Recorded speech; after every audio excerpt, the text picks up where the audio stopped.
Hello, so today I want to just do like a little state of the game update on the meta and different comps and stuff like that to kind of make it a little bit more fun and a little bit easier to look at. We're going to do it as a tier list, so I'm going to rank every single unit relative to their cost and other units that are the same cost as them. I'll talk a little bit about some of the low cost units, how they're great for openers or reroll in some cases, and then how some of the other units late game could be really good and really strong to cap out your board. If you like my content, I'm normally doing TFT guides. The guides will return. I just took a little bit of a break for New Year, so it's been a little bit since the last upload, but I'm working on a how to play Ishtal guide, which should be out tomorrow. And then also we're going to do the Ornn artifacts and item guides. I'm just trying to decide if I actually do those before the next major patch, so but hopefully those are going to happen on the weekend or early next week. I've kind of just been postponing it because of different things changing as the set's kind of evolving. But anyways, let's go into ranking the units. So one cost units. So in terms of the one cost, we're going to go in alphabetical order. Anivia, I think, is pretty solid. To me, I used to think Anivia was a little bit better. I think Anivia is a solid B tier unit, right? When I say B tier, when we rank from S to D, B means does the job, average, great. Nothing's bad about the unit. That's what B tier means. B tier is like, this is a one cost and it does what I think a one cost should do. That's how I rank it. So that's... Anivia does what it needs to do, right? She has crit, which makes it really nice. You can play into some Freljord lines because Freljord Invoker, and then you can build into like a Lysandra. AP is a little bit awkward. It's just a little bit slow, and in general on the current patch is not super strong. I think if there were better things to build into from Anivia, she would be a little bit higher. That's why I ranked her a little bit higher at the start of the set, but I would say that she's B tier. I don't think there's anything particularly wrong with her. Blitzcrank, I think, sucks. I've played, like, besides having the synergies active, like you know, wanting to play a Juggernaut unit and having Juggernauts active on your board, Blitzcrank, like, something I've noticed with a lot of the low-cost tanks is that they have a really hard time casting or getting their ult off. Blitzcrank, when I was first playing the game, felt like he was kind of strong, and I used to say, like, I think he's pretty good in previous tier lists like this. Now that I've played a lot more of the set, like, you know, it's been a month, this unit blows. Like, he does not cast. That's the problem. Like, I think his mana threshold is too high. It just takes him a little bit of time to like actually like get going and stay alive more efficiently or more reliably in that sense. So I think he's a little bit harder to play around. And then Zaun is also a trait that is just not really, like, I don't want to say it's not playable, but it's not playable. Like Zaun needs something to happen. Like, it just doesn't function proper. Like, it's just not a trait that you play right now. Briar, I really like Briar. I think Briar to me is A tier.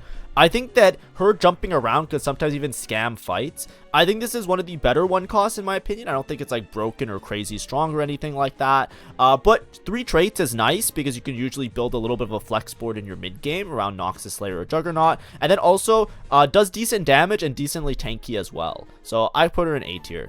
Caitlyn is a must play a lot of the time just because of T-Hex. So Caitlyn, I don't think as a unit is particularly great. So I'm not going to put her in S tier. Obviously, you have to hold on to Caitlyn because if you get an augment that promotes reroll or an augment that allows you to unlock the T-Hex, then obviously, right? Because the main way now is that you basically like lose streak with Caitlyn. One of the quote-unquote meta comps is you basically like lose streak, unlock Bard, get a bunch of rerolls, then you go for Caitlyn 3-star. That way, when you find the other Piltover units, you can just upgrade them. They're all low-cost units. Usually, you pick them up as you're rolling for Caitlyn, and that unlocks the T-Hex. And the T-Hex is absolutely broken. We'll talk about it when we get to 5 cost. Way overtuned. Something has to change about something with it. We'll talk about it more, like I said, when we get to the actual T-Hex. So I'm not saying that, you know, for intensive purposes, Caitlyn, great for that purpose. But if you're playing Caitlyn to, like, just play as a unit, I think she's not very good. She takes way too long to wind up her cast, and she hits the furthest enemy, which can scam some fights, so it's a little bit awkward. So usually I would put her closer to B tier. Personally, I don't think she's that strong or reliable to play around, but because of her traits, Piltover, Longshot, those also activate with low-cost units. Piltover is very strong, and the T-Hex is insanely broken, so she gets A tier because of that reason, right? Now, obviously, if you're looking for one cost, she's like an S tier. You have to hold on to her. I'm just saying in context of outside the T-Hex, I think as a unit, she would be A tier. Alawi, I think is a pretty good tank. I find that Alawi is really hard to deal with sometimes. So I put her in, but she's somewhere between A and B. I would put her right around here. Jarvan, I think is alright as a tank as well. We'll put him in B tier. Jin, I think, is a monster.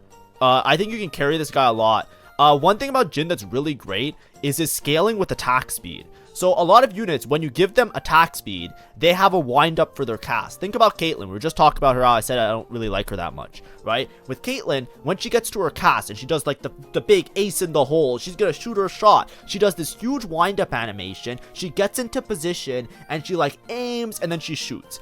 I guarantee you guys, if you like, comment below if you've ever played Caitlyn and right before she's about to cast, she dies and you lose the round because of it. That she just takes too long to get the cast off.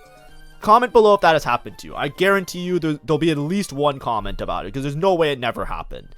Anyways, Jin scales with attack speed. So when he fires his 4 shots, if you give this guy like a Guinsoo or a Kraken or any bow item, those 4 shots, it increases the speed at which he does. He doesn't stop and shoot the 4 shots at the same tempo that he was prior. He shoots it based on his attack speed. For that reason, he is very great with, like, very good with bow items. And his mana threshold and casting is pretty good with the attack speed. But it also makes him a really reliable carry to also lean into the comp that you usually want to play with him, which is playing into Ionia and Yunara, which is a 4 cost. So he's a great item holder, excellent unit, right? Jin is one of the units that I think is really nice to play around. Gunslinger is a little bit hard to activate sometimes, but if you have like an AD item opener and you're trying to play into those AD lines, a lot of them do require you to have attack speed and stuff like that. He's one of the better 1 costs in my opinion. I find that like he's actually very threatening and he could be a threat across multiple stages as well. Kog'Maw unlocks Void, and is pretty decent. I would put him somewhere in B tier though. I don't think he's super crazy strong in terms of the damage, but he does scale really well if you have Void as well active.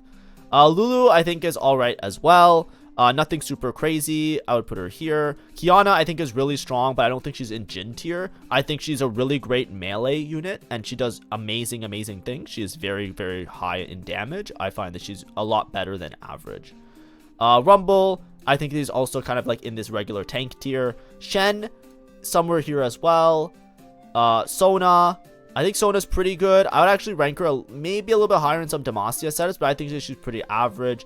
And then Viego, I think, is pretty... he's good. It's just like it's hard to play him into anything. Let's just split the tiers a little bit just to add some more separation. I would probably put things like a little bit more... like if we're trying to space things out, I would say like these are the units that are harder to play around in your early game. Personally, I think Sona's a little bit better though. I think these units are a little bit hard to play around, but I think all of these are like tanks. I would say like this, but a lot of it's just like the AP users, right? The AP item holders are a little bit awkward just because AP units, when we get to like 4 costs and stuff, we'll talk about it a little bit. They're just a little bit less reliable in my opinion as like late game carries. But I would split up the tiers like this, but the separation between the tiers is very small, right? Besides Blitzcrank, I think you can argue that a lot of these are like well within their realm of useful within their own tiers, right? Like, you know what I mean? Like they're all like good 1 cost, if that makes sense. Like they all do their job. That's the word I'm looking for. 2 costs now. So Aphelios, I used to think he was really good. I think he's kind of mid. He does apply Sundering, which is nice, but I find that he just doesn't scale as much with attack speed, which is really crazy. Which isn't, you know, he's all right. He's okay as a mid game carry. But he's like does his job. He's like the average 2 costs. Ashe, you have to hold on to, because Ashe unlocks Tryndamere, right? Ashe is one of those units that if you see it, you just always hold on to Ashe, because if nobody is playing Tryndamere, you can probably just force or angle towards Tryndamere because it's one of the more defining comps on the patch, right? You get 2 items, bang, you unlock this, right? The unlocks for these 2 costs are really important to know, and it's also extremely important to just like, constantly be able to play around those units. Bard, probably S tier. Also, Ashe, I find that her damage isn't that great, but she's really high up because you do want to play her into that Tryndamere comp. And because she unlocks Tryndamere, she's really important because even if you're not playing to Tryndamere reroll, she can also give you like a Freljord opener, which is pretty nice, and it just gives your team a lot of stats early. So she still has that because she unlocks another unit of the same trait. Bard, I think, is really broken. However, I don't think he's good like, it's just for caretaker. Basically, Bard now has become really common in just always playing Bard. Bard kind of has this air of like he should be like a reroll kind of unit, right? Like if you read Bard, he's caretaker, you know, gain a random unit. If you win a combat after losing, gain free rerolls. The random unit has some sort of tailoring. Nobody knows exactly what the rules are, but if you're rerolling, you know, if you win, you can get a copy of a unit that you want. If you lose, you get free rerolls. With Bard, a lot of times people are just playing for Econ. You sacrifice the Econ early game because you have to roll for him before stage 2. Before stage 2 carousel. So it often griefs you a little bit. That's like his unlock condition and griefs you like your Econ generation. However, you earn back that Econ either with the free units that you get or the rerolls. Now, personally, this might differ from other opinions. I know a lot of pro players talk about Bard. Like there's many pro players that talk about Bard like you Bard every single game and it's like necessary in every single game. Then there's other players that like don't play Bard a lot, right? It's difference of opinion between top level players. Me personally, if I'm giving advice for everybody, every tier of gameplay, I would say Bard is situational. And personally, I play Bard if I am lose streaking. I find that Bard is a lot worse if you play it into a win streak, because the Bard inherently makes your board a lot weaker, right? He doesn't do anything to your board. You're just playing a reverse unit on your board. It's like a reverse Fawn or a reverse Tactician's Crown.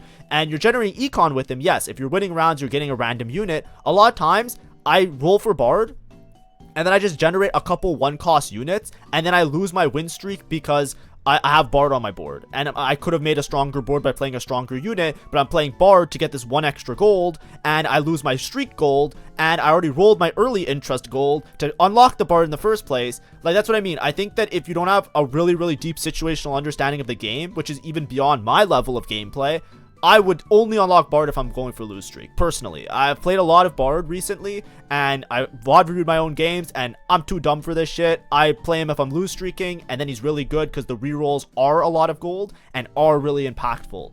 But the free units if you're win streaking is pretty awful. Additionally, if you're playing certain boards, like for example Bilgewater, that's like a line I never want to unlock Bard, because you need to get 5 Bilgewater in instantly, then you don't have room for Bard, and then it's just like a mess, like stuff like that, right? So personally, I would put Bard in A tier. A lot of people will say that he's giga broken S tier, like you play him every single game, blah blah blah. I'm saying if I'm giving you guys advice to play consistently and to rank up, and you know, like let's say you're a brand new player to the game, I wouldn't send you down the Bard road every single game personally. Now, if you disagree with me, that's fine, but I just want to explain my thought process and explain it along the way. I find that it's just like, it's insanely broken if you're lose streaking. That's what I would say. And obviously if you're rerolling. Cho'Gath, I think, is one of the better units. This guy, his stun is incredible. Like I always like to play around Cho'Gath because basically he does like, if you get him to cast, which his cast isn't too awful to get to, he basically does like this huge circle that does like a massive knock-up. It can actually sway a lot of fights really easily, and he can be a threat all the way into late game boards. Like, or you know, you can just have him to just do that like nice little stun. Void, obviously, if you're playing around Void and you unlock and play the Void route, that's also a potential option for you. Echo, I dislike. I think this unit is very hard to play around. I know that there's an Echo reroll line with Cho'Gath and all of that. I'm not like completely out of the loop. I know, I keep up with everything. The comp to me is good dog shit. Like, if you think it's broken, play it as many games as you want. I do not care. I will not be playing it. Maybe it'll get buffed in the future and it'll be really strong, and then I'll make a guide on it. But basically, I find that Zon really hard to play around, and a lot of the Zon units, because of the high cost units not being particularly great, Zon isn't really a good trait that you want to play around on the current patch. And then Disruptor, all the other Disruptors are high cost units, so unless I really need the Disruptor synergy, it's very hard to play around him in like that realm of being like, you know, mid game, 2 costs. It's hard for him to be itemized and play around that. Also because he's a frontline unit, you know, he's AP frontline, you know, then you have to be building towards AP frontliners, and that's like a little bit awkward as well. Awkward unit to play around in my opinion. So I very rarely, like, you know, even if I get offered like an Echo 2 or something, I just sell it. Like I find that this is like, if you try to force around it, it can often grief you more, because then you'll just like have problems. Graves is very good. I think Graves is one of the best units in the best 2 costs in the game. Graves is so good. Like, I've been playing, I was playing a lot of Bilgewater, and I kind of trolled a lot of games because I've been experimenting. But the more I experiment, the more I feel like Graves is broken. Like, Graves does so much damage. If you can get a 2-star Graves and tempo with the whole Bilgewater line, because obviously if you're playing Graves, you're unlocking him by playing Bilgewater, playing Twisted Fate. This unit can carry late into the game, and especially if you hit a Graves 3 through Bilgewater shops, this unit is very strong. I definitely underestimated how strong it was in the past. I think that if you can, you almost always itemize Graves. You can keep items on a Graves too if you have stat bonuses and certain augments, even ahead of like MF1, you know what I mean? Until you hit like MF2, the Graves can be like really, really impactful to a lot of these boards. He also hits AoE, which is really nice. A lot of it is that one thing that's important with Graves is that you don't want to build crit on him. I think he has some sort of inherent crit ability or some shit. Like, I don't know what it is. Like, something about his kit. Like, it doesn't say it's an empowered auto, but if you watch him in his fights, he crits anyways. So, like, in the past, I think my itemizations were bad for him. Like, I would always put, like, MF items, and I would build, like, a crit MF build, and I would have something like this. If you play your tempo Bilgewater mid-game around Graves, a lot of times you really like QSS, because it gives him stun immunity, and it lets him like have ramping attack speed. His passive is that he shoots in a cone, so you like him to auto attack a bunch, and you actually build like a striker. Strikers is like his best item, because like he has enough crit, and this just gives him an insane damage app, and then when he spreads with the shot, it just does like insane damage, like literally. But like, of course, you can just build him with any items if you're playing him as a mid-game carry. I'm just talking about like if you're playing him in Bilgewater and you're trying really hard to get like that max cap. But very, very strong. I think he's one of the best 2 costs. Nico, I think she exists as a tank. She's a good tank. She's solid. I don't think there's anything crazy about her. I don't think she, you know what, maybe we'll put her in A tier. She is really tanky. I find that her mana threshold is not very large, so I find that she's constantly getting that shield applied to her, and she applies chill, which makes it really hard sometimes to actually kill her. She also has 3 traits, which is really powerful, but obviously one is trait Ishtal, not super relevant. Orianna, I'm gonna put her in B tier. I don't have a good opinion about her because I haven't played Orianna with the intention of carrying her. A lot of times I'm just playing her as part of Piltover boards or Invoker boards, so I don't have a good opinion of her. But I do think that she's like solid whenever I put items on her in a mid game or something like that, in like hopes of hitting like Seraphine or something else later. She seems to do good. I just don't know how good she is, so I'll put her in B tier. Poppy, I think she's average B tier type of tank, solid. Rek'Sai, I used to think was really strong. I think Rek'Sai a little bit hard to do like heavy damage. However, can scam backlines. If you can outposition your opponent, Rek'Sai up here. If you're just playing Rek'Sai in the mid game, I feel like a little bit awkward. It's mostly because like a lot of the melee comps just get exploded by other units in the game, so it's a little bit hard to play sometimes. Scion, I think this unit absolutely fucking sucks. Like, I don't know how to explain it. Like, as a tank, like, unless you scale the Scion, like, I don't want to put it here because I know I'm going to hurt somebody's feelings, and I just don't want to have to deal with that. You know, it's New Year's. Let's be nice about it. This unit is so bad at tanking. Like, obviously, it makes sense because if the unit was really strong as a tank, then if it's scaled with his passive, because Scion, if you don't know, has a passive where you're gaining permanent max health. So part of Scion is that if you want him to scale, and then at one point he becomes like as tanky or as much HP as like a 3 cost or a 4 cost or even more than that, because he just keeps gaining HP. But like if you're just playing him and you just put him on your board, it is like worse than a 1 cost.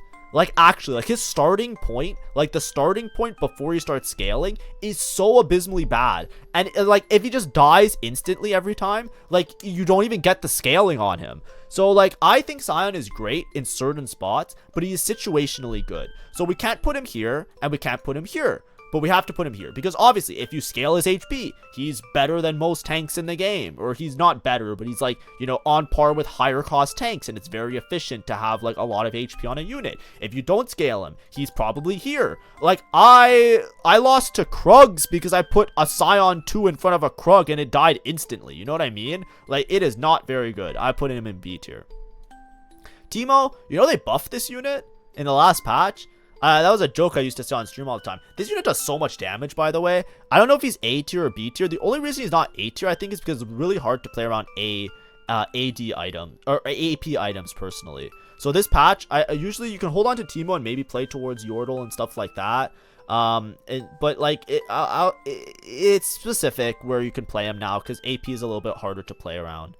Tristana I think is really reliable and really solid, so we'll put her in B tier as well. Tryndamere, S tier. This is a meta-defining unit. Basically, Tryndamere reroll. Even if you decide not to reroll, this unit basically just if you get into a point where you're winning every single round, this unit just scales infinitely, right? Basically, every time you kill a unit, or every time Tryndamere or Ashe kills a unit, Tryndamere will gain extra AD, and then Ashe will fire extra arrows based on how much AD Tryndamere has. So there's like this idea where you have Ashe, you instantly unlock Tryndamere, and then it's a little bit of a high roll because obviously like if you unlock him like outside of certain augments, like, you know, where you can buy and instantly upgrade the Tryndamere, a lot of times you're buying you're playing an Ashe, you're unlocking Tryndamere, and then just hoping to natural a couple or get a couple of them, because basically as soon as you have Tryndamere 2, this unit kills everything. Like this is a comp where it's a reroll that you can easily win the game. Like, you know, it just depends on you hitting the Tryndamere 2 early enough, and also having like a good set of items, right? You want like attack speed a lot of the time. And then there's like lots of win conditions. Artifacts are rampant on this guy. We're going to talk a lot about that in the artifact guide, but like half of these are really good on him. This is broken. This is okay. This is broken, right? This is broken. This is like giga broken. This one's also giga broken. This one's broken, right? Like there's so many of these artifacts that are good on him. I think like there's like a good quarter of them that are like playable. This one's broken on him. So like artifact anvils, even outside of the giga artifacts, are really, really strong. So that's like another thing that you can definitely play around. But either way, lots of ways to win with Tryndamere. Really, really broken. It might look weird that I'm putting Tryndamere next to Graves. Obviously, Tryndamere is a lot better than Graves. I'm just saying that Graves as a unit that you unlock, like Tryndamere should probably be up here. But it's like, you know what I mean? Like, is Graves in this tier? I don't know. I think these ones are here. These ones are average. Tryndamere should be like giga S tier. Like, you know, he should be like all the way off the fucking map. Like, he should be somewhere up here. You know what I mean? But like, for all intents and purposes, I think Graves is a great mid-game unit and a great unit to hold items. And then Tryndamere obviously is like that reroll unit. You could go 8th with Tryndamere, by the way. If you unlock Tryndamere and you get unlucky and you don't find any in your shops, because obviously, like, you know, if you're playing Ashe and like, oh, this looks like a good Tryndamere spot. I have Tryndamere items. I have an Ashe opener. This is great. Then you unlock Tryndamere and you don't find any more copies of Tryndamere. It's like, oh, well, GG, I guess. You know, that can happen very easily as well. So, you know, just be aware. Twisted Fate. Because he unlocks Graves, this is basically the way that you have a Bilgewater opener, right? If you're playing the game and you see a Twisted Fate, you're basically like, okay, I can play Bilgewater here. Because Alawi is pretty easy to find early, right? If you have to roll once or twice, you can roll once or twice for the Alawi. But basically, the Twisted Fate unlocks the Graves, and then bang, you have a Bilgewater opener. Bilgewater is a great tempo line. It's great to just get a lot of resource in to put yourself in a good spot. Additionally, it has multiple different ways to play. You can play for like more of a lesser cap and just like stabilize your board with like lots of bonuses. Or you can also like, you know, aggressively push levels with it and use the econ that it generates via finding the units and stuff like that. It gives you lots of items. This is one of like the meta, like really, really powerful traits to play around. There's also other reroll lines you can play with it, and it all hinges on you starting with a Twisted Fate. Obviously, you can start with the other Bilgewater units as well, but this one is just like, this just unlocks everything. It's like, boom, I have Graves. Now these two are strong. Graves is great for most of the game. He's a great mid-game unit, as I was talking about before, and then bang, you have a Bilgewater spot. A lot of the board is played like that, and then you just like try and find your Graves 2-star. This is what you carry for most of the game, and then you either 3-star it or go for MF and play stuff like that. Vi, I think, is really strong. I put her up here. Piltover, and she does like a really, really good stun. I find that she's a little bit hard to deal with sometimes. She's not that tanky in some cases. She wants more like melee style items. So, you know, if you make Asterix, that's like a lot better on her than like pure tank items, but she's still a frontline unit that can use both. Xin Zhao, I put him in B tier. I think he's just a solid tank. Yasuo I think is pretty good, but he's situationally strong. Obviously the Yasuo reroll line, if you have a spot for it, it does work out pretty well, but a lot of it hinges on you having enough econ to also hit Yone, right? The big part is that, like, you know, when Yasuo and Yone are together, you know, they have like this thing where Yone casts, then Yasuo teleports and does like a huge chunk of damage. So there's like this huge interaction there, but besides that interaction, he's now like at least a playable unit, which is nice. Yorick I think is also solid for his unit. With the low cost units so far, a lot of the units, when I'm putting them in B tier, obviously I can separate these tiers a little bit more, right? Echo can go down a little bit. Then of these ones, the ones that I think are a little bit harder to play around, I would say Sion, if you have situations where he's good, but otherwise he's very, very, very not tanky. And then obviously I would put like Yorick down, that's hard to play around. And maybe Poppy, like, she has 3 trades, so she's often played. Orianna, I don't play her that much, so she can be a little bit lower. But you can separate them a little bit, the tiers. But I think for the most part, most of the 2 costs, they kind of work well, right? Depending on your items. If you have items for the particular unit, they can all work as mid-game carries. All of these 2 costs. These A1s, they all have specific things that make them really good, right? Like that they're either really strong or have good traits and synergies or unlock other units. And obviously these are like the Giga 2 cost item holders. But for the most part, similar to 1 cost, I just want to make it very clear, they're all like somewhat playable. They're all somewhat like okay, right? The only thing is like maybe AP, right? Playing around the purple stat a little bit harder, because we'll see with the higher cost units, they're not particularly easy to play around. Next, let's go to the 3 costs. So 3 costs. Now, I know I say AP isn't that good. Ahri is fucking broken, man. I think Ahri reroll might actually be secret broken as well, but I don't want to recommend it to anybody because I haven't personally been in a spot to try it. But Ahri does so much damage. Ahri 1 and Ahri 2-star, like, you could just tempo, like, a lot, like, there are lines where you play with specific Ionias, Ahri into Set, because Set is another AP unit, so you build, like, Jewel Gauntlet and, like, some other items on Ahri, and then you just, like, tempo Fast 9 to go to Set 2 instantly, and then you try and find the Yunara items as a secondary afterwards, right? Like, she is so strong. Like she might be up here, but we'll start with A, because we'll see the other ones. Darius, I think this unit is bugged. I'm going to put him in D tier because I think that he doesn't function properly. Now, I might be wrong about that, but he also just sucks. So, you know, if he's not bugged, he's here. But because I think he's bugged, I'm putting him here. Unless you really need the synergies, don't play him. Mundo, I think, is alright. Fairly tanky. I find that he's sometimes hard to deal with, but he's not particularly crazy. Draven, Giga broken. Amazing item holder. You can play Draven into anything. There's literally Fast 9 Draven style gameplay, because Draven, if you start with, like, you know, let's say you get Heroic Grab Bag, you instantly make a Draven 2-star. Draven generates econ, right? If you have a 2-star Draven, he generates 3 gold basically every other turn, which is insanely powerful. He's a great item holder. Just know he doesn't like crit, so don't build like an IE, because he inherently crits on some of his stuff. So instead, just build towards like attack speed and stuff like that. Very, very insane. There's Draven reroll lines. Don't have to reroll him. But if you have a Draven opener, even a Draven 1-star on stage 2 with some attack speed items, really, really good, really hard to deal with, and very powerful. I think this is one of the best 3 costs in the game. And like I said, there are some lines where you literally carry Draven until you get to level 9. Because he does, like, he's basically, like, you know, like, obviously he's not as good as a 4-cost carry, but, like, compared to a lot of other trash in the game, he is pretty reliable as a carry in your mid game. Like, you definitely don't lose every single round playing around him. Obviously, Noxus, it's another thing, but Noxus for free is pretty nice, right? If you get 3 Noxus in, you get basically an extra target dummy in the form of the Otacon, just somebody to absorb some damage. But definitely somebody you should be trying to play around.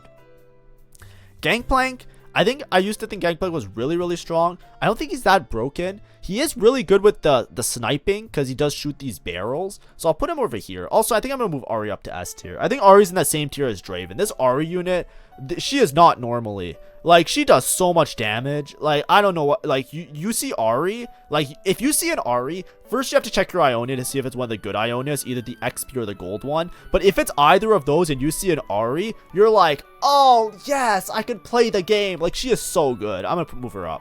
Gangplank reduces armor. That's why he's in, so he's really good as a reliable.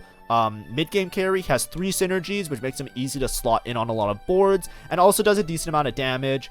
Could also snipe the backline sometimes. Sometimes you're just playing the game and gameplay just kills your unit by throwing a barrel at them. So that's really, you know, A tier. Gwen, I think, is average. I think she does a decent job when you unlock her and play around her. I think just Shadow Isles is really hard to play currently because it's a very tempo comp. Right, Shadow Isles, like, you know, you're trying to tempo, you're trying to get these unlocks, you're trying to push levels. You could reroll it as well, but either way, it just gets like outpaced by everything. If you're rerolling it at your 3 stars, it doesn't beat other rerolls. If you're tempoing, you can't out-tempo some of the other comps. They have a higher cap, they're easier to play around. However, if you're in like a spot where you have a really, really, really good Shadow Isle spot, and you can either reroll or tempo with it, and then you hit like, you know, insane amounts of souls, you have a Thresh 2 that does a lot of damage. You could win the game, right? I used to think Shadow Isles was really, really strong, but I since changed my opinion because a lot of that was because it was early in the set and nobody knew what they were doing. So I got a lot of success playing Shadow Isles and tempoing and being very aggressive. Now, if I play Shadow Isles, it's more of like I have to salvage the game and hopefully I get a 4th. You know what I mean? So I'll move her here because she's just hard to play around. Personally, so obviously if you have a good Shadow Isle spot, she's really good. If you scale her, she's really strong. Jinx, I think she's bugged as well. They said that they're gonna rework her code. Like, you know what I mean? If the dev says we're gonna rework Jinx's code, I look at that and I say, I'm not going to touch that unit unless I really need Gunslinger. Now, Zaun already is shit. I know that there's like a Mundo Jinx reroll line that people sometimes play. I don't care. If you have a spot for Jinx Mundo reroll, you probably have a spot for literally any other comp with those items. And I think that you're probably better off with those other options. Now, obviously, you can play what you want. If you think that it's really good and you want to try it out, go for it, right? Have fun, enjoy the game. But I'm saying, me personally, if the I played Jinx, and my joke, what I always said about Jinx, right? What I always said was Jinx is the tickle monster. Why? Because she just like she just like spams attacks, and she just tickles them. They don't die. And that was my opinion of Jinx from the start of the set. Since then, I personally, anytime I've touched this unit, I regretted paying 3 gold for it. I don't know how else to put that. The only time I've ever played a Jinx is when I needed Gunslinger synergy for one of my other Gunslingers. Other than that, I very rarely play around her. I think that she is very awkward to play around, and I don't think she does enough damage. She's going in D tier and not C tier, however, because I also think she's bugged because they said they have to rework the way that she functions as a unit. Like, if that's not alarm bells of avoid the unit, I don't know what else is. So, you know, unfortunately, hopefully she gets fixed, and in a later patch, she can be a lot better. Kennen, B tier, I think he's a really solid tank. If you 3-star him with Yordles, he's also pretty reliable. Has a stun as well. Does decent shielding. However, you know, I don't think he's like that crazy broken or crazy strong. He just, to me, reminds me of a solid 3-cost tank. Kabuko and Yumi, I actually think this unit is really nice to play around. I think the synergy are just awkward because it's not something you're normally playing around. But just note, even if Kabuko dies, I think the Yumi passive still works. But either way, he has a passive where Yumi will heal and give attack speed, like alternating, which is really nice. Or not alternate, will heal or grant attack speed, whatever, right? And the idea is that you can use that to like save your backline. It's kind of like having like a mini gun blade on your backline and stuff, which is really nice because you don't get sniped as easily. LeBlanc, I think, is hard to play around. I'll put her in C tier. I think there's just the synergy. She's nice that she gets unlocked. I've tempoed with LeBlanc, but as an AP user and being 3 gold, it's a little bit awkward on the current patch, so I would put her over there. Leona, S tier. This unit is very tanky, right? Reduces instances of damage. Pretty reliable as a tank. You can even keep her into like some of the mid game. Applies burden wound, which is really powerful. Basically, you have anti-heal built in with her. But additionally, she plays into one of the meta comps. If you see a Leona, a lot of times you have to ask yourself, oh, this might be a Diana game, because Diana is a 4-cost that unlocks via Leona. That's like a really important aspect, and it's something that should be in your arsenal. One of the more important comps to play around is Leona into Diana. A lot of times, we'll talk about it more when we get to Diana, but a lot of times what you're trying to do is play around Leona, basically get your 2-star Leona either via augments with like duplicators, or with Bard that you get a bunch of rerolls by full lose streaking, and then you go into Diana. So she gets the S tier. Not only is she a good unit, she also is the gateway to one of the strongest comps in the game, or one of the most reliable comps in the game. So she is definitely a unit that if you see there's like giant alarm bells, oh my gosh, I can play Leona, I have a game plan, this is great, the world is good, and I was very lucky today. That's what happens when you see that unit. Loris, this unit doesn't fucking die. Holy shit. Taunts, shields, dashes around, Grief's positioning, Piltover. Like, Warden's the only thing that's hard to play around, because the Wardens are all 2 costs and above, so you don't have like a 1 cost synergy there for frontline. But this unit is very tanky. A lot of times a Loris 2 could be a very, very reliable mid-game into late-game unit on most boards, actually. Piltover is also great because even 2 Piltover gives your whole team a giant team-wide bonus that you can use for any team that you're playing. It's one of the most reliable and most common flex traits that you want to shove in.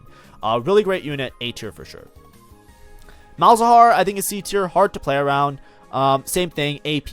I'm a little bit more biased or split with the 3 costs. I find that there is more discrepancy between the different 3 costs than there are between the 1 and 2 costs. As you can see, 1 and 2 costs, I kind of say they all kind of do their job. They're in B tier, it's fine, whatever. I find that with 3 costs, like, unless you have a 2-star version of these, which, you know, sometimes you do, sometimes you don't, they're very hard to like itemize and play around. Now, Malzahar in particular, I don't think is as hard as these ones, because obviously with some void lines, it's a little bit better. So we're gonna move him up to B tier. Right, he's like solid. He's like a 3 cost. There's nothing crazy about him. He used to be really broken, and then they nerfed him. So like they nerfed him before the set launched. So most of you wouldn't notice it, but like, you know, for the people that were playing in PvE, you guys remember the dangers of what can happen when this unit's good. Milio, I think it's hard to play around. I don't think does enough damage. I put in C tier. Even when I play Ishtal reroll, I find that Milio is like, it doesn't feel right. Like, even when I get like Milio 3, it's like I don't like it even in those lines. So yeah, I'm not a big fan of the unit. Nautilus, 3 synergies, Bilgewater, which is great, but Juggernaut Warden is actually massive because a lot of times you can build towards a lot of the high cost units.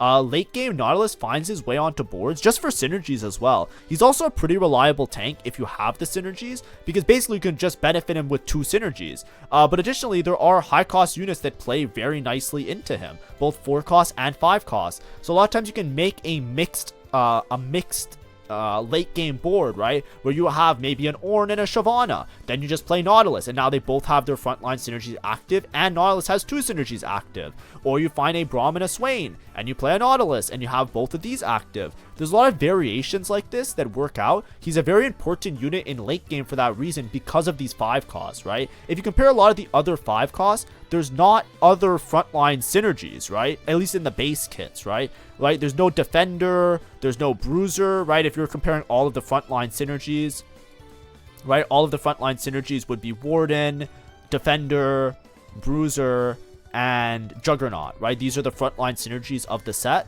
right? But if you look at the high cost units, right? Yes, there are 5 cost Bruisers. Yes, there are really high cap Defenders, but these are more situational, that it's hard to like get them on the board and play around, and they're also more damage dealers rather than tanks. If you're trying to build a late game tanky board, usually it's around Juggernaut and Warden. Like, these are the 2 that find their way in, and Ornn is also situational, by the way. Don't think Ornn is broken or anything. We'll get to that when we get to that, but especially Juggernaut. So a lot of times, like, I'll have like a mixed board of like whatever ragtag I've found along the way, trying to make my board work. And Nautilus is like a great unit that you can just shove in because of those 2 synergies, because it works with a lot of the expensive units. So definitely A tier. Sejuani broke this tank.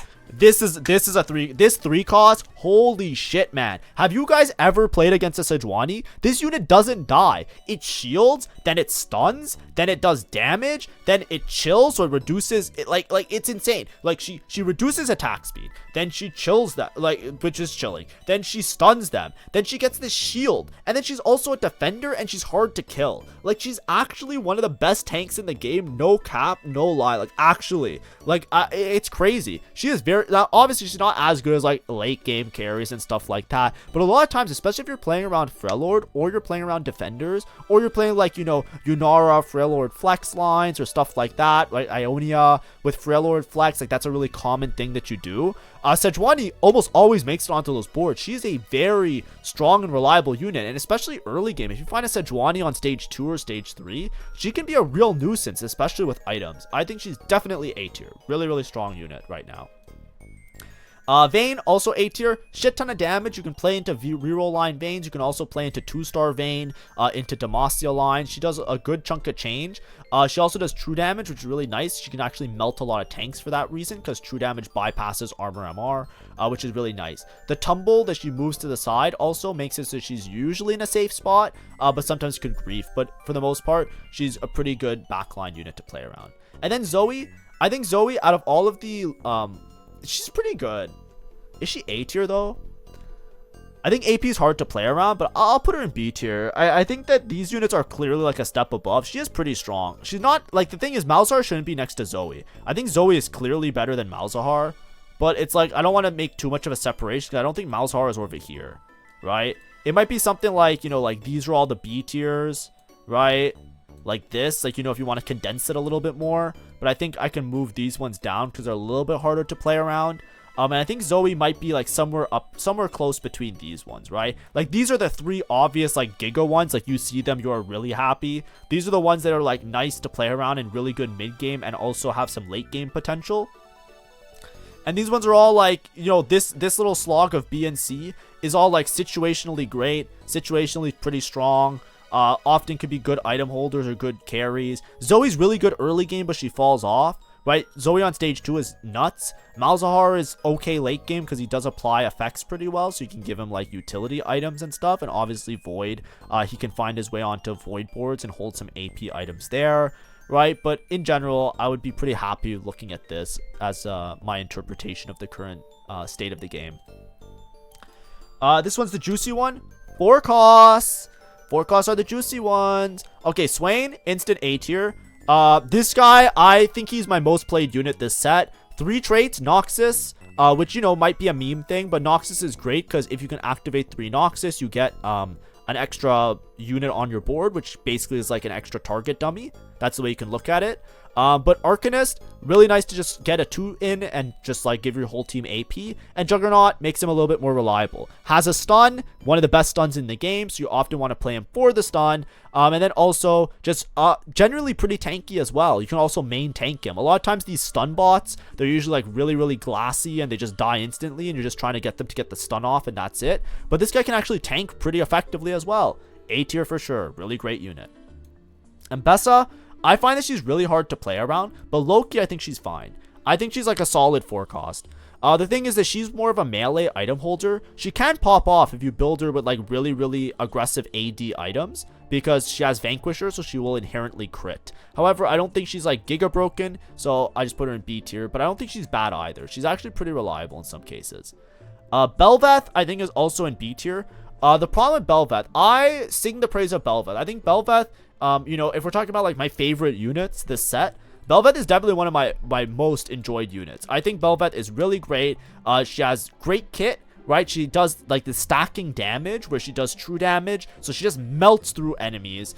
She also gives herself attack speed. If you build her with like stun immunity because she's close to the front line, and you give her some like ramping like damage as well, like, you know, my favorite Bel'Veth build would be something like this. She fucks, like, she messes up the opponent. She is very strong. However, in the current state of the game, she is too awkward to be a primary carry. The reason is that we're going to talk about it later, but she's hard to deal. It's hard for her to deal with a lot of the comps that are really meta right now. If I were to name you what are the best comps in the game right now, we'll get there when we get there, but a lot of them are Yunara, T-Hex, and what's it called? Diana, right? Like, these are like the big 3 in my opinion. If I had to pick like the 3 best comps that you want to play around as many times as possible, it's usually Yunara, T-Hex, this, and then obviously if we're talking about reroll, it would be Trend reroll. These are like the 4 like dictate the game kind of situation. A lot of times there will be multiple players in a lobby playing these comps in particular. Yunara fucks up Bel'Veth. It's a bad matchup because Bel'Veth stays close to the front line. So Yunara has like a beam that shoots through units. So if she's trying to kill a tank, sometimes she just kills Bel'Veth or does an insane amount of Bel'Veth damage by just mercy of just like shooting through the tank. Like, she's not even aiming at the Bel'Veth and she's just like chipping away and killing the Bel'Veth. So it's a very hard matchup. So she loses that one. T-Hex everybody loses against the T-Hex. So fuck me, right? Like, that's not gonna happen. Diana, it's hard for Bel'Veth to track down the Diana. Now, if Diana gets stuck on the Bel'Veth and Bel'Veth starts like melting Diana, then yes, Bel'Veth can hit her. But a lot of times, Bel'Veth will de-aggro because Diana will jump away. And when Diana jumps away, then Bel'Veth is stuck on a tank, and then Diana comes back to Bel'Veth and kills her. So that's not good. But in general, this one's not too bad. This one you can actually like win. It's like a 50-50 a lot of the times. It's just like based on where the Diana goes and if the timing is right on if you kill a tank in time to like kill the Diana. And then Tryndamere, yeah, fucking GG. This isn't fair. Okay, this isn't a fair fight. And that's the problem, right? That's why Bel'Veth right now, like, she is, for all intents and purposes, a strong unit. It's just the comps that are overtuned and really strong are ones that specifically fuck up Bel'Veth, in my opinion. So that's why I personally, like, I played her a lot at the start of the set because she was really good into, like, AP lines and she would just melt front lines. But, like, into these other lines, like, it's rough out there for this queen. Like, I don't know. My favorite unit, I can't even play her anymore. Every time I try and touch the unit, I just fucking get melted by a Yunara or a Tryndamere. Like, you know, it just is what it is. But she is really strong. If people in your lobby aren't playing those comps in particular, then she pretty much can melt through a lot of the other comps, which is really nice. Braum, this unit is fucking insane. He durability, he does damage, chills. He is really hard to deal with as well. Really, really tanky. But the other thing about Braum that's great, his shield blocks projectiles. The projectile blocking is kind of nuts. Like, there's a lot of things in the game that are secret low-key projectiles, right? Now, obviously, like, you know, there's projectiles with Pierce and stuff. Like, you know, we see that with, like, Rise and other stuff, blah, blah, blah, blah, whatever, right? One of the projectiles that this guy just fucking, like, he just sits them down is Diana. Diana's jump-in is a projectile. Right? The bolt of lunar energy at the farthest non-moonlit lit enemy, like that line, that bolt of lunar energy, if a Diana is in front of a Braum and Braum casts, she doesn't snipe the back line. Like, that's what I mean by this guy is like kind of nutty in some spots. And like, there's a lot of matchups where like you don't even notice it, but it low-key happens and it makes him like even better. Now that's a side, that's like like an Easter egg almost of like a side effect of what he does if you didn't know about it. Most of you probably know about it, but if you didn't know that, there you go. You learned something new today. He's also just a good tank. This guy is so fucking hard to kill sometimes. Like, he gets so much HP from Freljord as well. Like, he has HP, he has durability, scaling. I don't know, man. This guy's a monster. A tier for sure. Diana, S tier. One of the meta comps that you play around. A lot of times, if you start the game off with a Leona, what you usually end up doing is lose streaking into play Bard.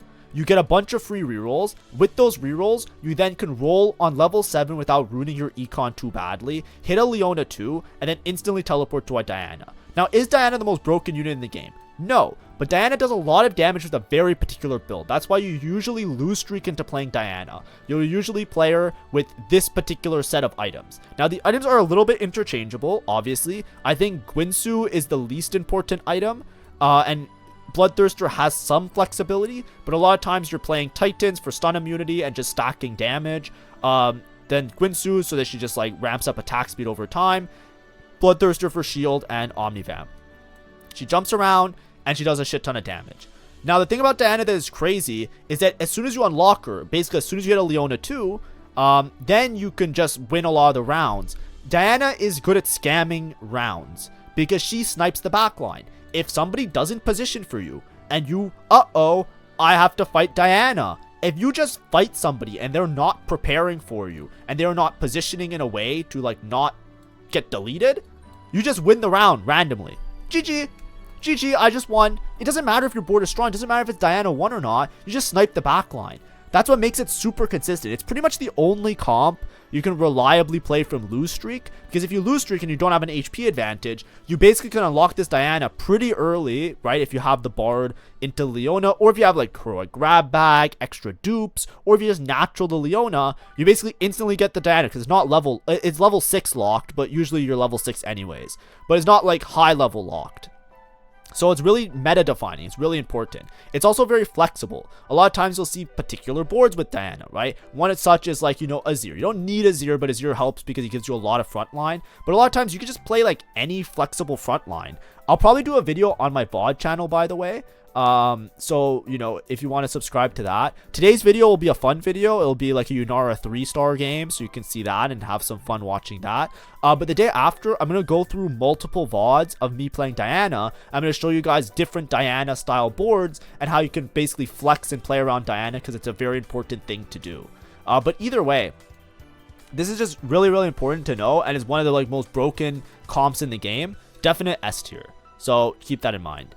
Fizz, I think, is reliable, but he's just like a shitty, to me, it's just a shitty version of Diana. If you scale him with Bilgewater, he can do really well, but I don't think that he's easy to just like target to play around, right? If you're playing Bilgewater and you're making Fizz items, I think that you're having a rough time. Like, you're probably better off just itemizing Graves, you know what I mean?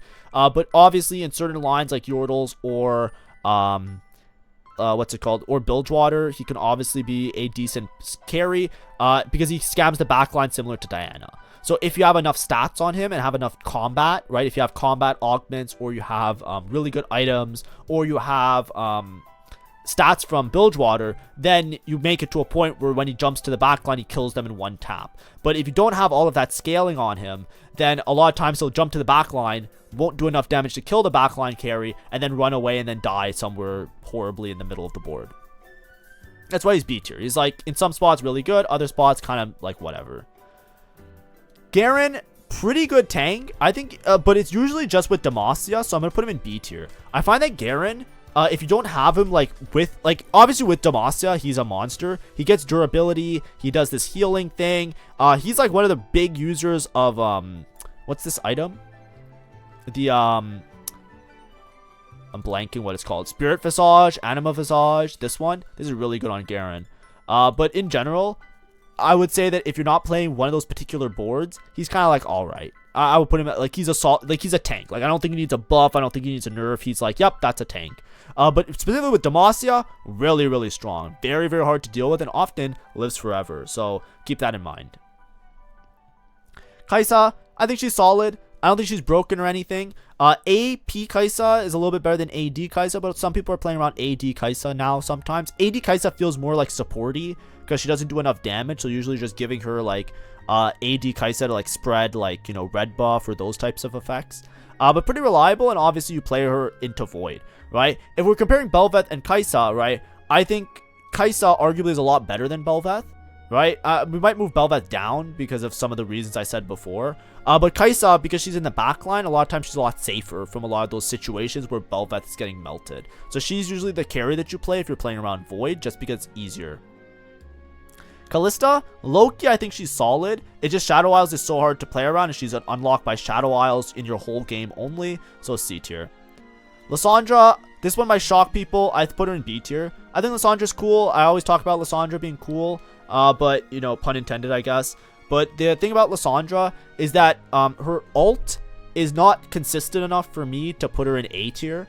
Basically, she's AP, which is a little bit harder to play around. When she does damage, sometimes she hits like a noodle. She's really good with double mana, which makes itemizing her a little bit awkward, because if you don't give her double mana, she takes really long in between casts, and if you're not one-tapping your opponent, then, you know, she's spending multiple casts on the same area of the board, which generally just means that they healed back up, and then it's just a problem.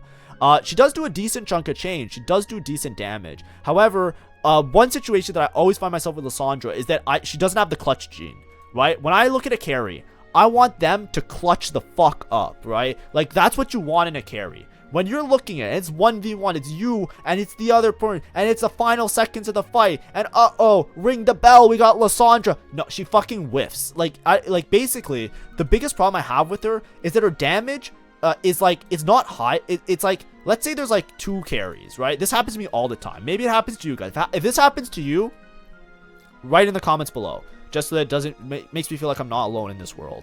When it's the end of the game, end of the fight, and I have like a Lissandra and somebody else, and I'm trying to win the fight, a lot of times, because Lissandra, she hits like an AoE, like usually opponents' carries will be split up, like one side and the other side. So she walks up, even if my front line dies, she takes forever to cast. She casts, only kills this unit, and then she does no more damage for the next 5 seconds. Because that's just how she is. She doesn't like melt anybody. She doesn't like because all of her damage is in like this ice pillar that pops up. But if that ice pillar doesn't hit the units don't die. And the damage isn't large enough and the cast isn't fast enough to warrant it, right? There's other units that do cast and they don't hit a lot of units. Because she hits like an AoE, she has like a support effect, right? Usually AoE damage, it's with the intention of obviously hitting AoE. But the problem is it's like if the units are spaced out a little bit, right? Like if they're not full clumped, she doesn't hit enough units and she takes too long in between casts. So then to make her more consistent, you give her more mana, but then it decreases her total amount of damage.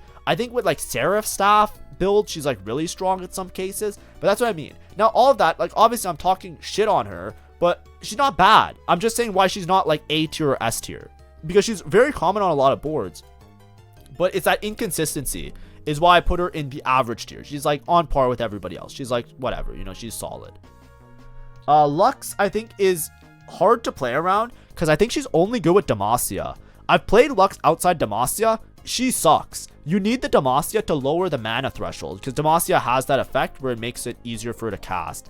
I think that her itemization is also really awkward. You kind of just want to build her for like max AP and just like try and one tap units. She's very strong in certain spots, obviously, but I think that she's a little bit harder to play around. A lot of times with Demacia, for that reason, a lot of times you just play around Vayne as your main carry. For that, just because she's a little bit inconsistent. So I'll put her in C tier. Misfortune, I think she's really solid. I don't know if she's A tier or not. We'll put her in B tier for now. She scales as the fight goes on, so it's hard to rank how broken she is. But she, obviously, like, you know, with Bilgewater and stats, she can be really, really powerful. You know what, we'll put her in A tier because she does clutch up, right? She's one of those units that does clutch at the end of a fight, so we'll put her up there. Nasus got buffed. This unit is a fucking demon. Impossible to kill sometimes. Really, really strong front line. If you have a spot where your Looster can play around him. Nidalee. Now, Nidalee is somebody we need to talk about. Nidalee you unlock via Nikos. So, everybody, I don't know for sure. Now, I'm going to tell you guys now, I'm putting Nidalee in B tier. However, everybody, open mind. I'm not saying Nidalee is bad. Nidalee, according to a lot of pro players, is secretly OP. Like, actually OP. And it's not like OP like I saw it on Twitter, like blah, blah, blah, like some bullshit from some like dumbass on Reddit or something. Like, actual, like, world champions and stuff are talking about Nidalee a lot. Like, I know, correct me, I might be wrong. Was it Dasik? I need an EU person to tell me. Because I'm an NA person, so I don't follow the EU players as closely, obviously, because like usually like it's just the way it is.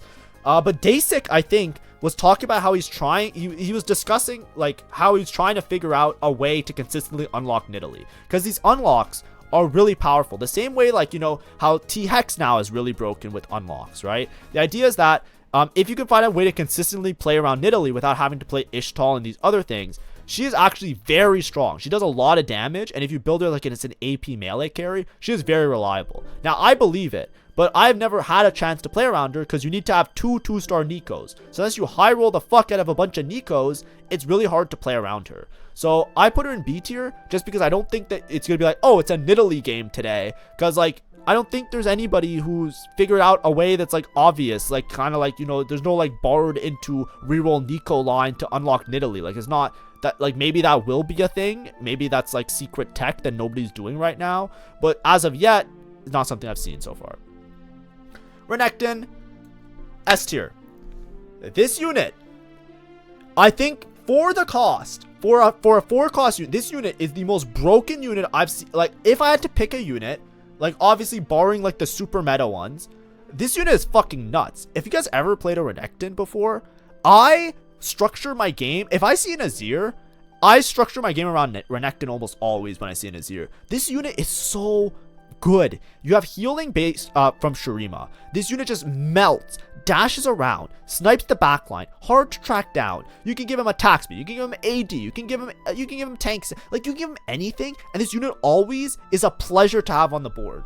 I have never been disappointed in a Renekton. I've never put a Renekton on my board and been like, maybe I shouldn't have put Renekton on my board. It's like, no, it's always the correct answer. This unit is so fucking good. It tanks damage.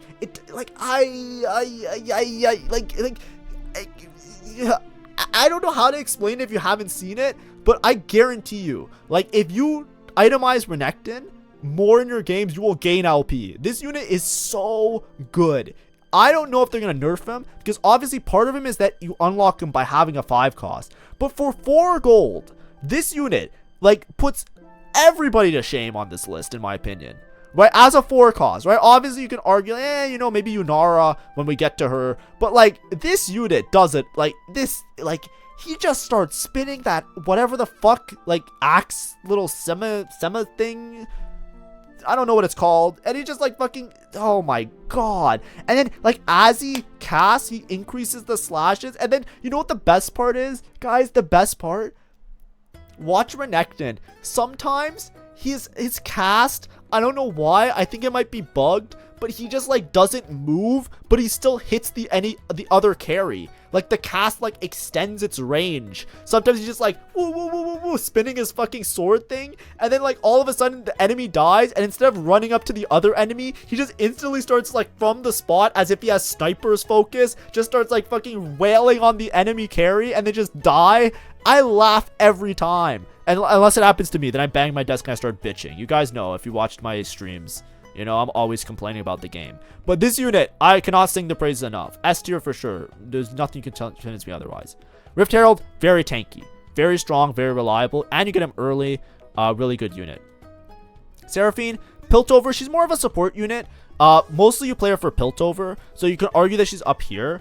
You know, we'll put her up there. Yeah, Seraphine's up here just because of Piltover mostly. Piltover Disruptor is also good to activate. She finds her way on a lot of late game boards because of that. Disruptor is something you can activate late with Azir. And then Piltover, obviously something that you'd love to have. She scales with cast, so she could actually clutch up as well. As well. And she also does good AoE damage. Singed unit, just never play this unit. If you disagree with me on that point, I don't know what to tell you. There's no helping. Skarner, really good tank. Gives your whole team armor.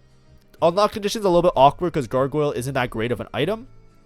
But in general, great unit to play around. Mostly AD comps right now. So the extra armor that he gives your whole team is actually pretty impactful. So very, very reliable. Try and play around this unit as much as you can without obviously griefing your game. Tarek as well. Really strong tank. No synergy. Just plop him in on any board. Give him 3 items and you have a tank. You have a front line. Very, very good unit. A tier.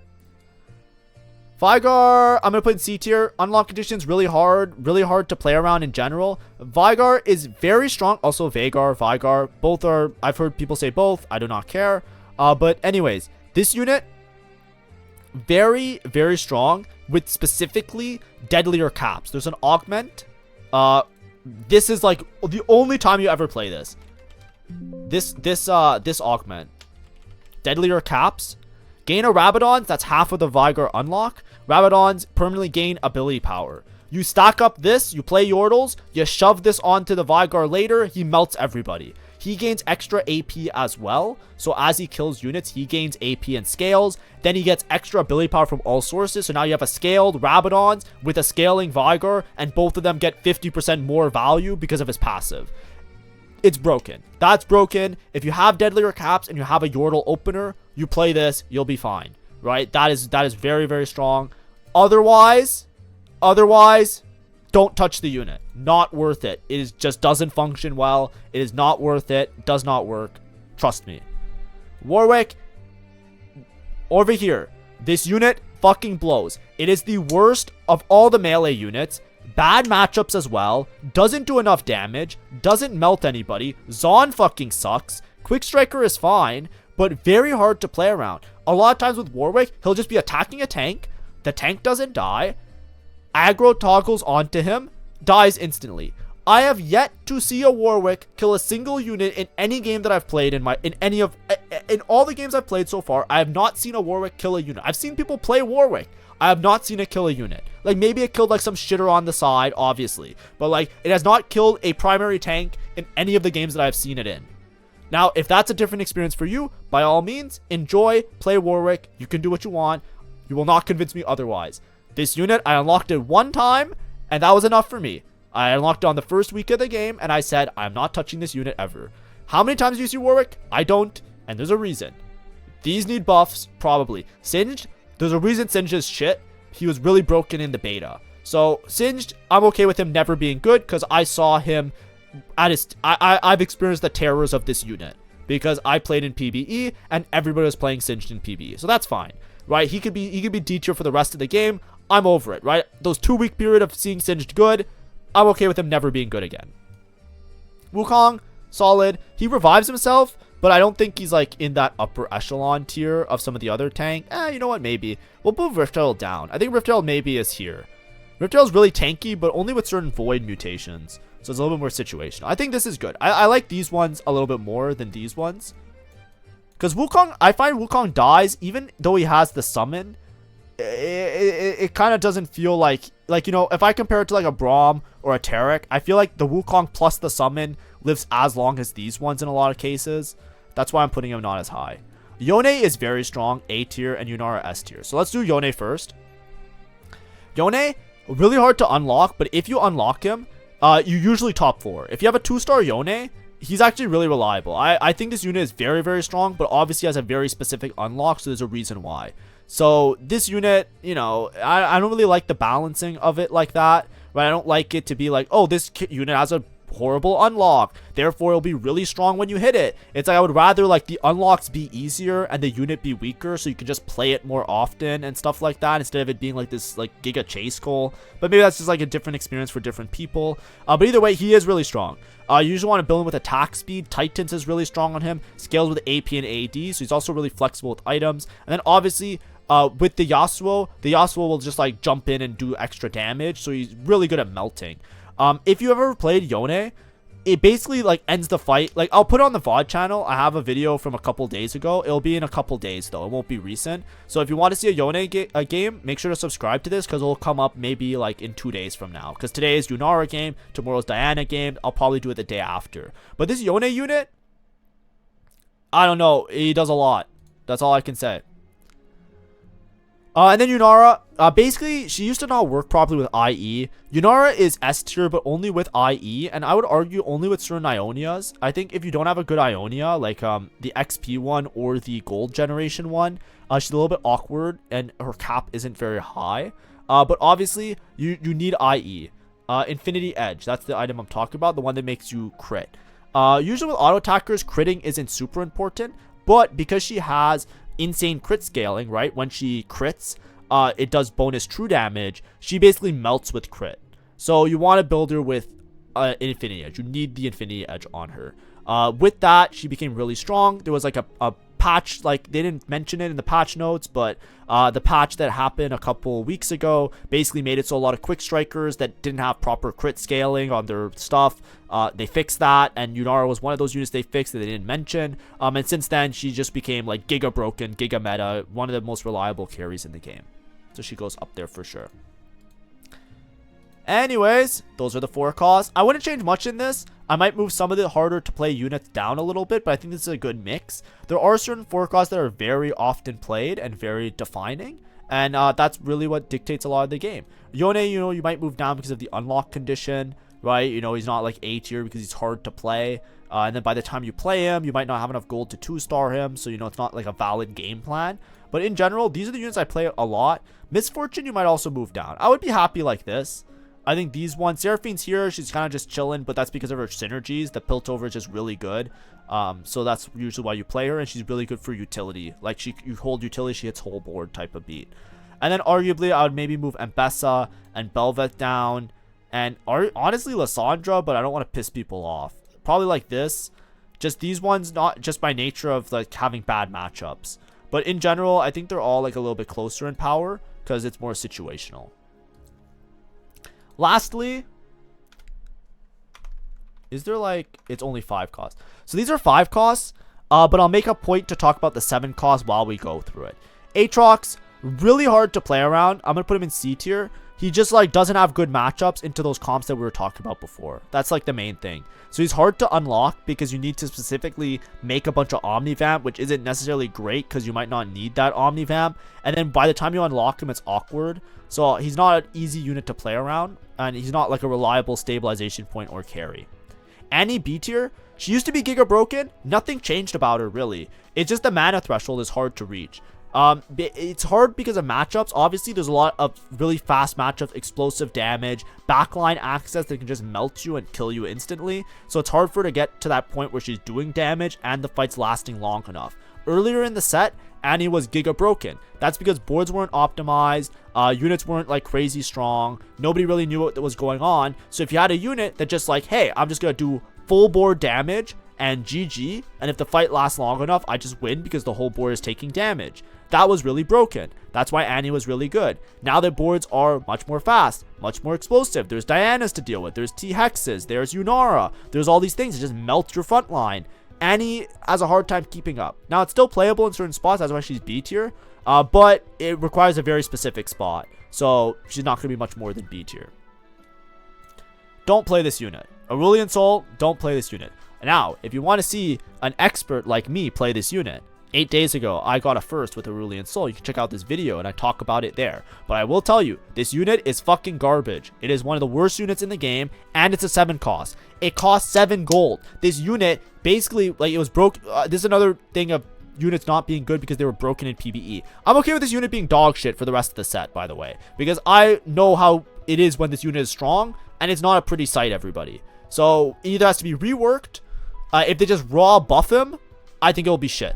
Like a shit experience. So you need to rework him somehow that maybe he scales less and does more upfront. I think that would make more sense. But as he is right now, not worth to play around him. You could play literally anything else and have more success. I guarantee it.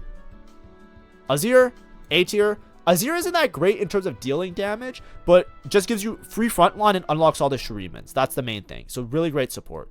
Baron, very good for his cost. 7 cost, can win game. Hard to unlock, but there are conditions where you just easily unlock him. I think Baron is one of those units that you do want to play around very often. Brock, I'm putting in A tier. Now, Brock, you can argue is S tier for the same reason. These are like the Kingpin Giga Boss units. However, I find that Brock has worse matchups than Baron. I feel like Baron could sometimes win because Baron has like... you know what? I'm trying to think. The problem with Brock is that you're playing it from a disadvantage. In order to unlock Brock, you're usually playing Ishtal for most of the game, and that promotes you into a lose streak. And the problem is a single Brock doesn't stabilize you as much as a single Baron. A single Baron, if you get it, will stabilize you really hard. A single Brock does not stabilize you very hard. And part of the problem with Brock, in my opinion, is that it's hard to hit an easy... Like, this is the Ishtal rewards, right? When you unlock Brock, it's usually at around 500, right? The 500 cash outs are not very good. Like, you get either a completed item or 3 components. You actually want a 550 or a 625. Because this will make your Brock actually do damage. You either get a bunch of Radiant items on him, or you get this double Fawn, which gives you a lot of board value, or you get this one that basically duplicates you to a Brock 2, or you get this one that allows you to put Radiant TG. But the problem is, it's like, it's very hard to get to these points, and then a lot of times what you'll do is you'll just queue up into a Tryndamere player, or queue up into a T-Hex player, or queue up into even a Yunara player, and your Brock 1 just dies instantly, right? The Baron 1... You can still lose rounds with a Baron 1, but by unlocking a Baron 1, a lot of times you have some level of stability around the 9 Void that makes it like worthwhile, that it gives you time to stabilize. I find that you don't stabilize as hard around Brock, so if I'm comparing these two, there's a clear divide between them, which makes me want to put them in separate tiers. Hopefully that makes sense. If you disagree with me, that's fine. I'm just speaking from experience. I've seen a lot of people in the current landscape of the game bot forward with Brock. A lot less people bot forward with Baron. It's a lot easier to stabilize. Fiddlesticks, stuns, does damage, reduces armor. Just play Fiddlesticks on your board, man. Galio, very mid. Doesn't really do anything, but has a stun, and he's technically a free unit if you're playing Demacia. So whatever, you know, let it ride. Galio, however, will be a problem if he becomes broken. We'll talk about it in a little bit, but hold that thought. I'll talk about it. I think he's fine the way he is right now, because I don't like these types of unlocks where you have star levels being broken, but we'll talk about that later. Kindred, I'm not the biggest Kindred fan. A lot of people love Kindred. I think Kindred is kind of like B tier. You know what? Kindred's probably 8. Kindred's like not like, do I do this? I don't know how to rank Kindred. I think Kindred is really reliable in certain spots, but I do not think Kindred is better than a lot of other carries a lot of the time, right? Like, I'm not switching items off Yunara to Kindred. I'm not switching items off most units that I have items on to Kindred unless I have specifically Kindred items, which makes me want to put Kindred in B tier, if that makes sense. Lucian Senna, not because of a damage dealer. Lucian Senna you can put any items on basically. But Lucian Senna, amazing support unit. The soulbound synergy that Lucian Senna has gives you durability and damage amp alternating. Senna shields your entire board, which is insane. And then Lucian also does a decent amount of damage. A lot of times you put anti-heal or shred or sunder effects on Lucian Senna, and that usually helps your whole board. Really, really great unit.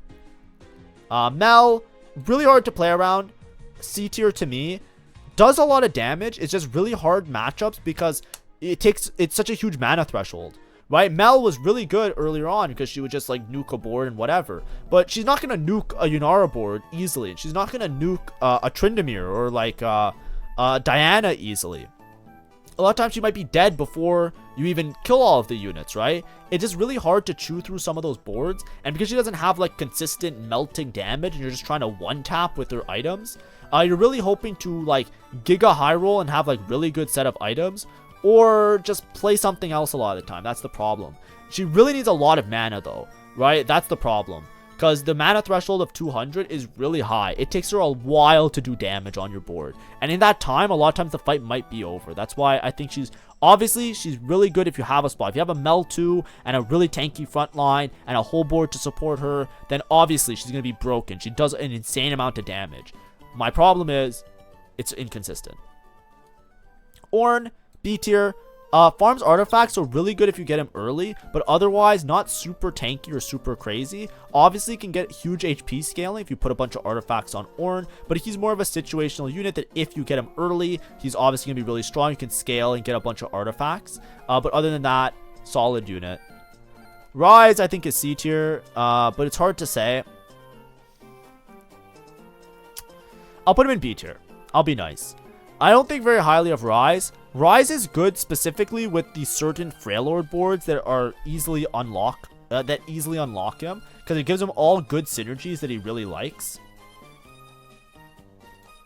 Trying to find all the units.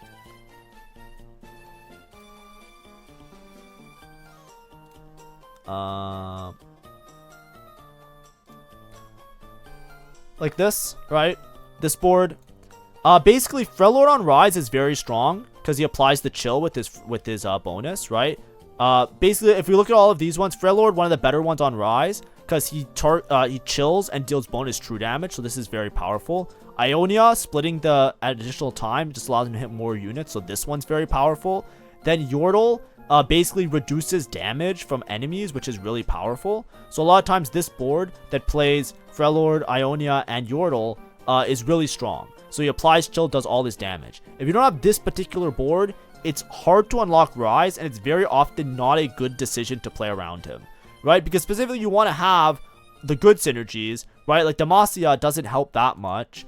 Ishtal, really good but specific. Noxus doesn't help that much. Shadow Isles doesn't help that much. Shurima is very good, but they nerfed this so much that it's not that impactful. And Void isn't that impactful. And Zaun is like maybe okay, but who the fuck knows, because who's playing Zaun? Bilgewater is also like whatever, right? So it's just like, you know, it's really hard to play around him with these other boards. So it's like a little bit awkward. Now, obviously, if you have something like, you know, a bunch of emblems, he's obviously like great, you know, like if you have like 100 emblems that you can get a bunch of synergies on him, he scales with all of the synergies. So you can make like a Giga Bronze for Lifestyle board and have Rise carry. But he's very underwhelming. And I think a lot of it is just like, you know, the way that he kind of scales. I think that it would be nicer if he, what's it called? It would be nicer if his base damage or his base spell was stronger and maybe these other things were like smaller in terms of the power that they give him. So that way he would be less dependent on the traits, but I think that ruins like the fun aspect of his kit. I just find that like he's really not playable that much. I very rarely want to play Rise unless I particularly have a bunch of emblems in like maybe a Rise encounter, or I'm specifically playing that variation of Yunara where Rise becomes a better item holder than Lysandra and becomes like a really good late game cap. Otherwise, not worth the gold. So, you know, in every other case here, specifically with that one board I showed you right now, he's here or here. On average, I would say he's average because he's basically only good in one spot, is how I would look at him. Set, I think he's okay in certain spots. A set 1 is garbage. A set 2 is really strong, especially if you give him good items, because he does so much true damage and he can actually like counter a lot of really tanky front lines.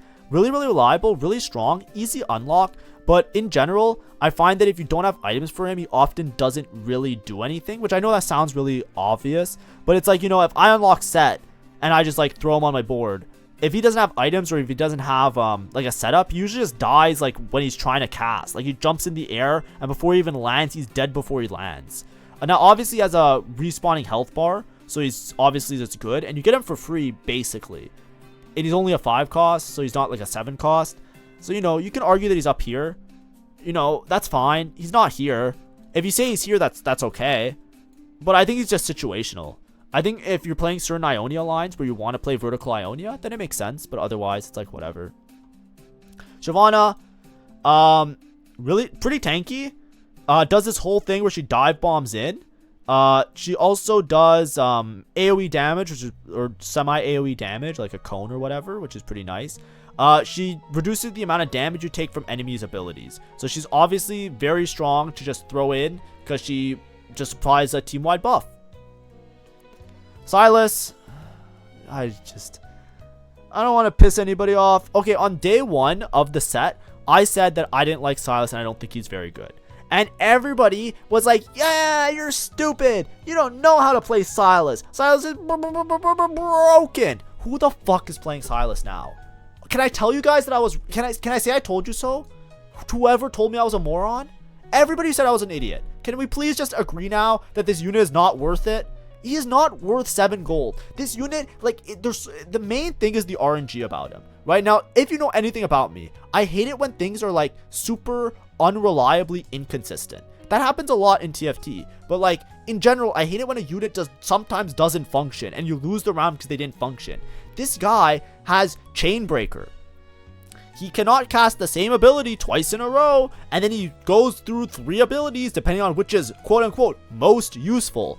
Sometimes Silas looks like he's broken, especially if you 2-star him, because he does one of the good ults, like the Lux one, and he just nukes the entire board. Other times, he leaps into a bunch of enemies and he dies instantly. And he's just dead. He's dead within 2 seconds. It's like, oh, this fight started. What happened? Silas jumped into the largest group of enemies and instantly got melted by some other unit.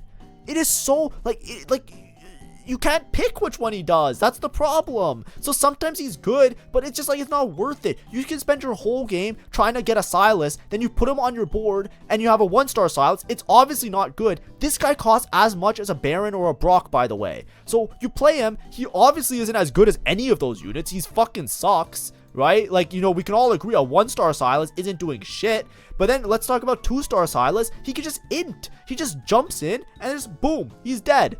GG, my bad. That's the problem I had with him from a month ago, and it didn't change. My opinion on him has not changed at all. I never play this unit. I just don't ever bother. Now, the only time Silas is really good is obviously for these synergies. He has great synergies. This is the part where we're going to talk about the good parts of Silas. He's not all doom and gloom. He's not actually that bad. I'm just saying as a main carry, if you're structuring your game plan around this unit, that is a bad game plan, right? But he is great if you can just get him on your board for free. A lot of late game boards will play Nico because it has Defender and has Arcanist. A lot of times you'll see something like Nico with Swain, with Shyvana, with Vi, right? Like, these are very common ways to play low cost units that fit into a variety of boards. This is a board that you normally play with said unit Diana, right? We were talking about Diana's broken. This is a very common front line you play with Diana. You get Juggernaut active, you get Defender active, so everybody gets a bunch of armor. You get Arcanist active really nicely, and then obviously, you know, with this board, you just shove in a Piltover, you play an Azir, and look at that, we have the meta Diana board now all of a sudden, or one of the meta Diana boards all of a sudden.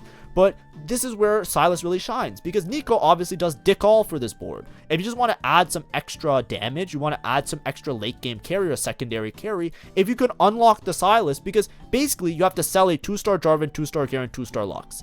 If you already have started the game off by selling a 2-star Jarvan, then you're fine, right? Because if you're level 9 and you're rolling for upgrades, while you're rolling, you can just collect these units. Obviously, if you keep them on your bench, it's going to be really difficult, but they sell for 1 less gold than you buy them for, right? That's how TFT works. So you're not going to lose that much gold if you just on a roll down, like let's say you have 50 gold, nobody buys these units anyways unless they're playing Demacia, so you usually hit them very easily. Sell them. If you got the Jarvan already, now you have a better Nico. And if you upgrade him and you put a TG, now it's not as much of an issue. If the unit dies instantly or doesn't do something, he's not your entire game plan. He's a part of your board as a sum of the board. But it's a situational sum of the board thing. It's not something you're aiming for. It's not something you're planning around. It's not something you're trying to do.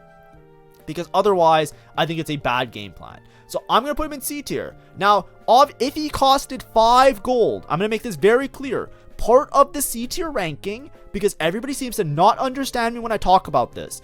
For some fucking reason, you guys all are fucking rich or some shit, and every time I bring up this point, nobody seems to care. But the reason that he is not as good is the cost. If this unit costs 7 gold, he is supposed to do more than a 5 cost, in my opinion. Now, it doesn't necessarily have to be that way all the time, but I'm spending more gold on the unit.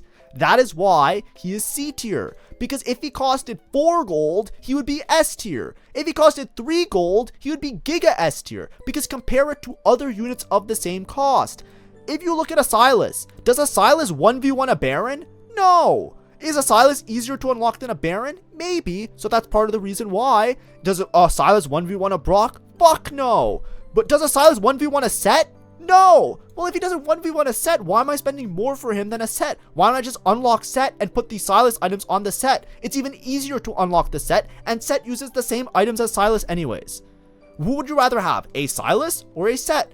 Now, like I said, obviously the Set, because he costs less. The gold that I would spend unlocking and having the Sylas, I can just use on the Set anyways. Now, there is maybe a 7 cost has a different pool size or some shit, or I don't know. But like the idea with Sylas is that unless you have the specific spot where the synergies are important, and you also don't have to seek out the Jarvan because you won't be able to find him on high levels, they decrease the odds of 1 cost, then you can summon into your board and make it really well. Now, obviously, I'm spending a lot of time on Sylas, but that's because every time I bring up Sylas, I get like 20 comments where everybody's trying to tell me that I don't know how to play the game and I should be playing Sylas more. And it's like, no, I think I play Sylas a healthy amount, which is 0. I play Sylas in none of my games, and maybe I'm shit at the game. But you're watching a video on a guide, so I don't know. I don't look at a guide, so I don't know. You know, watch the guide that said Sylas is broken, I guess. I don't know what to tell you guys. But very rarely should you play around this unit. Enough said. Unless you have like specifically the spot where you get him for free. Just if you have a itch to play Sylas, just play Set. That would be my opinion. T-Hex now. If there was a tier above this, it would be Giga up here. T-Hex is broken for multiple reasons, but I'll explain the gist of it very shortly. So T-Hex, you need a specific set of items, not that specific, but generally kind of specific. But the idea is that with the T-Hex, you give the T-Hex an IE. That's like the most important item, Infinity Edge, because the crit works on the beam and it just does an insane amount of damage. T-Hex scales with a lot of stats. However, there is this one part of him that's really broken, which is Hexmech. So Hexmech, he eats one of the units. When you eat a unit, you gain some set of stats based on what type of unit they are. The one that you care about is Caster. All the other ones, dog shit. This was part of the reason why a lot of people didn't think TX was broken. In the past, I'll explain like the past. This is what not to do. In the past, people would feed a TX an Ornn. You would basically go for TX2 and you would go for Ornn 2, and then Ornn has huge HP scaling, and the T-Hex inherits 80% of the health of the unit that it eats up. So That was cool. So what you would do is you would feed it an Ornn, and then the TX would be giga tanky, and it would just be like impossible to deal with.